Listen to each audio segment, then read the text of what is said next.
स्वागत है आपका अभी क्लासेस डाउट्स में। और आपका प्रश्न है कि भारत का मध्यकालीन इतिहास कितने वर्षों का अध्ययन है। तो भारत का मध्यकालीन इतिहास जो है वह 1000 वर्षों का अध्ययन है।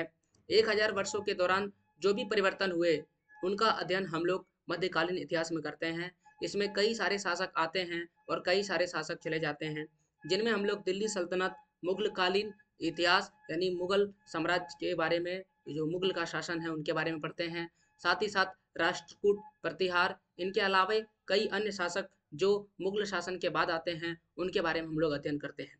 न केवल शासक के बारे में अध्ययन करते हैं, बल्कि शासक के द्वारा बनाए गए जो इमारत वगैरह है उनके बारे में भी अध्ययन करते हैं। इनके द्वारा किए गए प्रमुख कार्यों का अध्ययन करते हैं। और कई सारे ऐसे शासक हैं जिसने नए धर्मों का उदय किया था और उन्होंने कई सारे नए नए प्रशासनिक जो नियम है वह बनाए थे। और हम उन सभी प्रशासनिक नियमों और धर्मों पर विचार करते हैं और देखते हैं कि उनका हमारे समाज पर, हमारे भारतीय समाज पर क्या असर पड़ा और किस प्रकार से वो समाज में परिवर्तन लाए।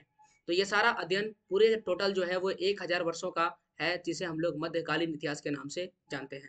मध्यकालीन इतिहास के बाद भारत में अंग्रेजों का आगमन होता है। न केवल अंग्रेजों का, हम कहते हैं जो है यूरोपियों का आगमन होता है। और फिर यहाँ पर अंग्रेज जो है हमें उपनिवेश बना लेते हैं।